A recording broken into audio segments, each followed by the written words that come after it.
the government doesn't trust you. They think that you're going to be a high risk, which is why you got this loan to begin with. And so they took out an insurance policy and you're paying for it until it is done.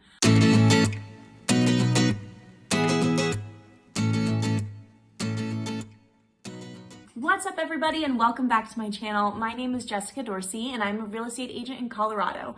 On the last video, we were talking about mortgage payments, and on this video, we are going to go a little bit more in depth as far as FHA versus conventional loans and which one is right for you. There's a couple of differences, and really you and your lender are going to come to an agreement on which one would be the right step to take. There's a few different types of loans. The two most common ones, especially if you're going to be a first-time home buyer, is an FHA loan or a conventional loan. If you happen to be a veteran, you'll know about the VA loans. There's also a USDA loan, which is surprisingly backed by the Department of Agriculture, but that really applies to like rural areas. You have to be in a specific geological location. There's usually like income restrictions and all of that. So I'm not going to talk a lot about USDA loans or VA loans. If you happen to be a veteran, thank you for your service, first off. Second off, they are great loans. They'll pay 0% down with like a 1% loan origination fee. An amazing loan for our veterans out there. But the two that I'm really gonna hone in on in this video is gonna be FHA or conventional, because those are gonna be most likely the ones that a first-time home buyer is gonna go for. Both of those programs have down payment assistance, so don't think if you need a little bit of help with the down payment that you have to go one or the other. They both have options for you. Your lender is going to know what's best for you with that, so I highly encourage you just to ask those questions and have them run the numbers, because that is their area of expertise. So the first one that I want to talk about is FHA. The FHA loan is insured by the Federal Housing Administration. So when I say FHA, I want you to picture Uncle Sam holding you tight and telling you it's going to be okay. Because essentially what happened with the FHA is back in the day, homes were way cheaper now. Homes were about the amount of an average 20% down payment at this point. And everyone's wages were able to let them pay 20%. They could sometimes pay up to 50% because homes were like maybe $35,000, $50,000. Now, I mean, the average cost of, like last month out in Windsor, the average home sold for like $467,000. So it got to the point where it's like, we're not seeing a lot of 20% down payments anymore. So the government swooped in and they are really trying to promote home ownership. So they're coming in with a low down payment. If you're going to do FHA, it's going to be 3.5%, which is amazing. They also aren't as strict isn't the right word, but that's what I'm going to use right now. They're not as strict as far as your credit score goes with an FHA.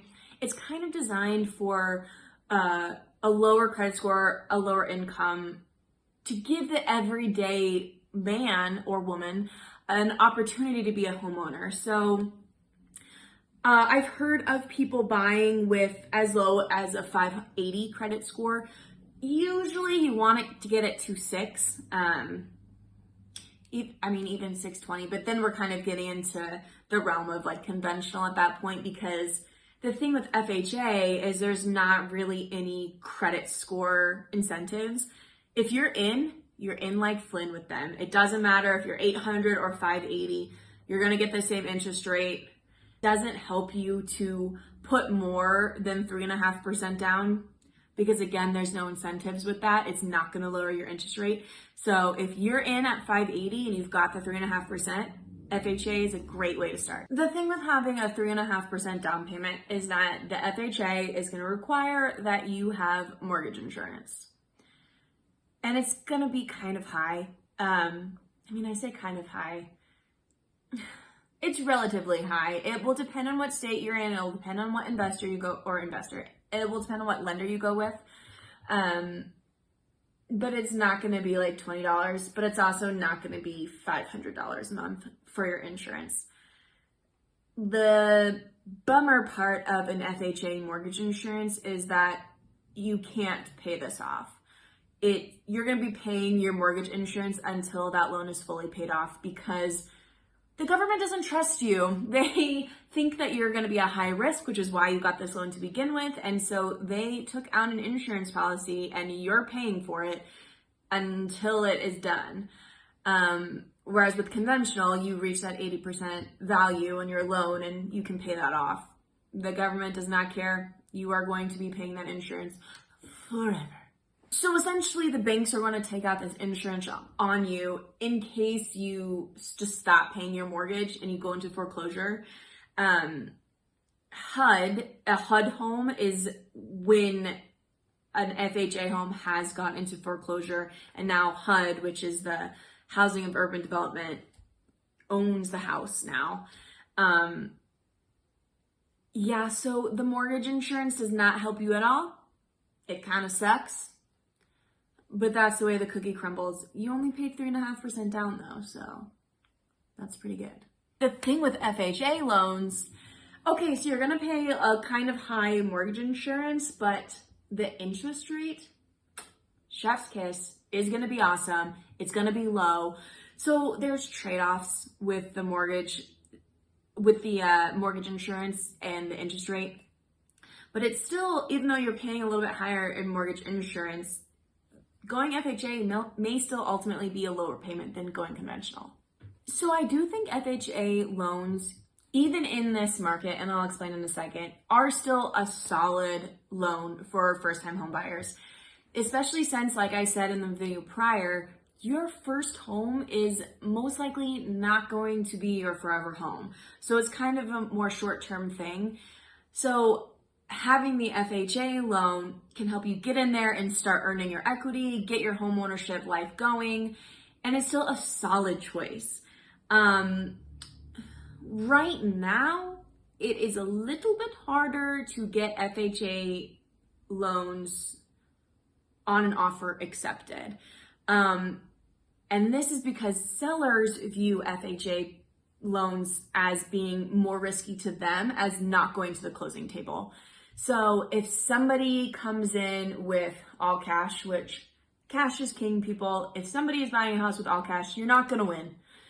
It's just how it is right now. The market is starting to stabilize, thank God, but it has been a little bit crazy. And even in a not crazy market, cash is king. Or if there's somebody with a conventional loan, sellers are going to look at conventional loans as having less risk. So ultimately, FHA loans are awesome, but you do need to work together with your real estate agent to try to find some tips and tricks as far as making an offer look super appealing to sellers so that they'll choose your offer, which will be another video when we get down there. We're not to that point of making offers yet in this series. Conventional loans. Conventional loans are owned by private companies. So Freddie Mac, Fannie Mae, they are definitely judged on credit score and income. There are definite incentives when it comes to a conventional loan based on your credit score. The higher credit score, the lower your rate is going to be. So usually, if you have like a 750 or above, you're going to be getting an amazing rate. If not, that's fine. You're just going to be paying a little bit higher of a rate. The conventional part of stuff is where people hear the 30-year fixed, 15-year fixed. Conventional loans tend to run in 5, 10, 15, 20, or 30 years. Fixed refers to the rate. So in my opinion, you want a fixed rate loan. The other option is the adjustable rate mortgage, which is the ARM. And that definitely had a hand in the crash of 2008. So a fixed rate essentially means that you're going to be paying whatever rate your lender locked you in at over the 30 years time. It's never going to change. It's locked in. You could refinance and that could change the game for you, but it's never just going to randomly change. an adjustable rate mortgage will eventually change. So they tend to be fixed for a certain amount of time and then will adjust based on what the terms of the loan are. So if you see something that says 5-1 adjustable rate mortgage, that means the first 5 years of the loan are going to be fixed at a certain rate, but then it's going to readjust every year after that. Sure, there's something to be said if you get an adjustable rate and aren't going to stay in the house that long and you know you're gonna like fix and flip it or whatever, that's something to discuss. But as a first-time home buyer, if you're gonna go conventional, I would say try to get the fixed for sure. With a conventional loan, you can also have multiple conventional loans that you're under on multiple properties. FHA, you can only have one FHA because that loan is geared towards helping people start their journey and not giving free rein to people to have these low rates and low down payments and just kind of go hog wild. They're really for a specific type of person in the home ownership game. Still a thing about you can't buy unless you have 20% down, and it's just not true. Conventional allows 3, 5, 10, or 20% down, or more. 3 and 5% down is usually used for the first-time home buyers. 10% down tends to be a second property. 25, they can do 25% down for like an investment if you're buying like a rental home or something. And I would say, sure, you can put 6% down, 12% down, but I don't think I would advise it. Again, I'm not a financial expert, so speak to your lender about if this is right for you. But what tends to happen is those rates go up in increments. So the increments are 3, 5, 10, 20%. So if you're putting 7% down, you're just kind of throwing cash at the principal, but it's not going to change your rate barely at all, if any. If 20% down, you don't have to pay your PMI, your private mortgage insurance. You're going to get a better rate than if you put less down. But you do not need, by any means, 20% down. And the great thing about conventional loans is that once your loan reaches 80% in value, you can pay off your PMI. So what happens when you're living in the house already is that you're paying down the principal because you're paying your monthly mortgage, and the value is going up most of the time, and especially in Colorado. And the value is going up most of the time. So getting to that 80% isn't going to take as long as you feel like it might take. And then eventually you can get to the point where you're not paying that PMI anymore because the bank no longer sees you, or whoever owns your loan no longer sees you as a high risk. With conventional loans also, they are definitely incentivizing credit scores. The higher your credit score, the lower your interest rate. Another great thing with conventional stuff is your lender can shop it around and you can shop it around. If you haven't, this is more at the beginning stage of trying to figure out what lender you're gonna go with. But 100%, you should be shopping around with a few lenders to make sure that you are getting the best deal that you can. And that is more than just the interest rate, because every bank is going to have different fees that are associated with it. They'll have similar fees, but the amount of fees is going to differ. So always make sure you ask for an estimated fees worksheet. They may be giving you an awesome interest rate, and then their fees are just like ridiculous. So always ask upfront what those are, and don't be afraid to go from one lender to the next to be like, this guy gave me 3.25, what can you do? And then take that answer back to option A. Until you can get what is best for you. Don't be afraid to do that. You've got to be your advocate here. Your real estate agent cannot do that for you because financial things are personal for now, I guess. And the lender is not allowed to really disclose that much about your finance stuff to your agent, to your real estate agent. So be your own advocate when you are going to shop for your lender. Once you decide on your lender, make sure you have them run a conventional and FHA option for you so that you can actually see what the numbers are going to be. I just really believe in knowledge is power, and knowing exactly what your numbers are on both instances is going to help you make a more educated decision on where to go. I did create a free estimated mortgage calculator that I would be happy to send to anyone that is interested in it. It takes into account the down payment, the interest rate, and just kind of spits out your monthly mortgage payment and also what you will be paying over the entirety of the loan. This particular one is for a 30-year fixed loan. So if you're thinking of wanting a 15-year, maybe I'll throw that on there too. All right, everyone, that is it for this video.